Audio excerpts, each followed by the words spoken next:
Hey there, guys. So today I just basically did some shoulder press. So currently I'm benching heavy on a Wednesday, and then I aim to try and get a shoulder session in on a Saturday or Sunday. It really just comes down to recovery as well as what else is going on in life. So for me, my goals for shoulder press, because I've got an upcoming comp, I'd like to try and hit 100 kilos for 20 reps, and that's just been a long-term goal. So best I've done last comp prep was 100 kilos for 15 reps. So I'm pretty confident I'll get the extra five, just considering how general strength is sort of going. And then, when I give this lift a little bit more dedication, like in terms of strict programming, I'm sure it will continue on the uptrend. So typically for me, with the overhead press, I'll go for 4 sets, and I like to keep the reps high, like 15 to 20 reps.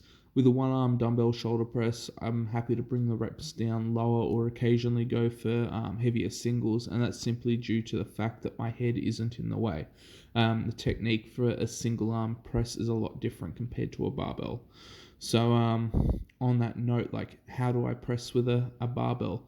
So, for me, unlike the bench press, I bring my grip in. So, on the bench press, I take the widest legal comp grip, so that's my index finger on the ring, versus when I'm barbell pressing, I'm putting my little finger on the ring. So, my whole hand space narrower in. I find that hits the shoulders a lot more effectively, and I get a fair bit more tricep involvement. Considering I'm trying to use the shoulder press to help develop my bench press, it also makes sense from that standpoint. It's a slightly longer range of motion, but then again, I'm purposely trying to work my shoulders quite thoroughly with overhead press as opposed to bench press, where I'm predominantly trying to work the chest and get the biggest muscle to do the most amount of work to shift the most weight for comp. So it comes down to your unique preference. As I was saying, with the overhead shoulder press, with the barbell one, little fingers on the ring, and then I only ever bring the bar down to my chin. I don't have the greatest mobility, and I found with a lot of people as well, if you try and bring the bar down and touch it on your chest, you're going to get a lot of internal rotation at the shoulder. Like, you can even do it with an empty bar, and you'll see, if you bring it down to your chest, you're in pretty good alignment. If you try and bring it down onto your chests, sorry, the first time bring it down to your chin, the second time, if you try and bring it down onto your chest, you'll notice that your elbows will end up flaring quite far behind you. You're internally rotating at the shoulder. For me, that just gives me a really bad shoulder impingement. And to also try and compensate, I have to lean back quite far. So I go into a severe degree of spinal extension, and I find that is really taxing on my lower back. And it just pre-fatigues my back for, squats and deadlifts. It's something that I try to avoid.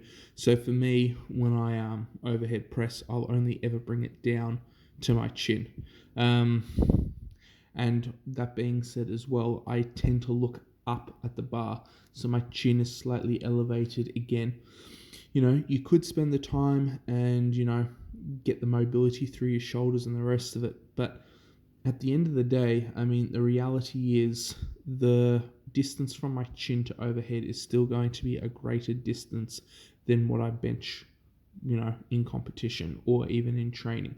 So I want to keep the total range of motion. I'm not going to say exactly the same, but, near enough, give or take. We'll obviously add on an extra 20-25%.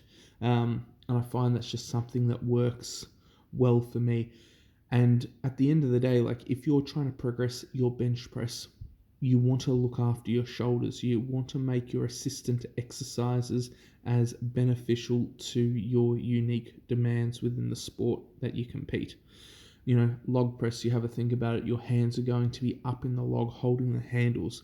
You're roughly in the same position even with the log sitting on your chest. Your hands are about chin height anyway. So it's just a better way to press, and it's just nowhere near as taxing on the shoulder itself.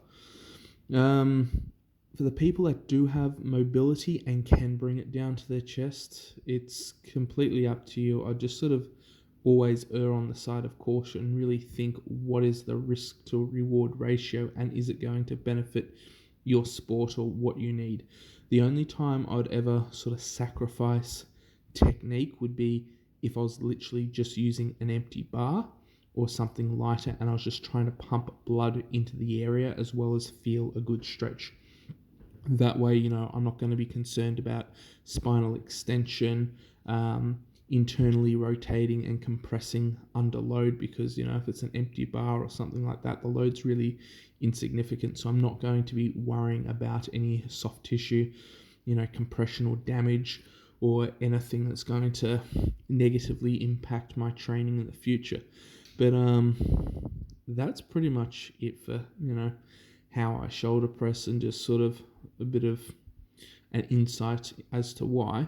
The other thing you'll notice is I never 100% lock out, and I just find if I really force the lockout as well, I'm just putting my shoulder into a complete state of like flexion, and I just feel it feels a little bit compressed at the top. If I was competing in strongman, then one rep where I lock out, I'm not really going to worry about. But for the sake of doing reps over and over, I just prefer to have a very soft bend in the elbow, and that also just helps keep tension on the entire, shoulder complex as well. And then my upper back is under constant tension as well if I press it in that manner.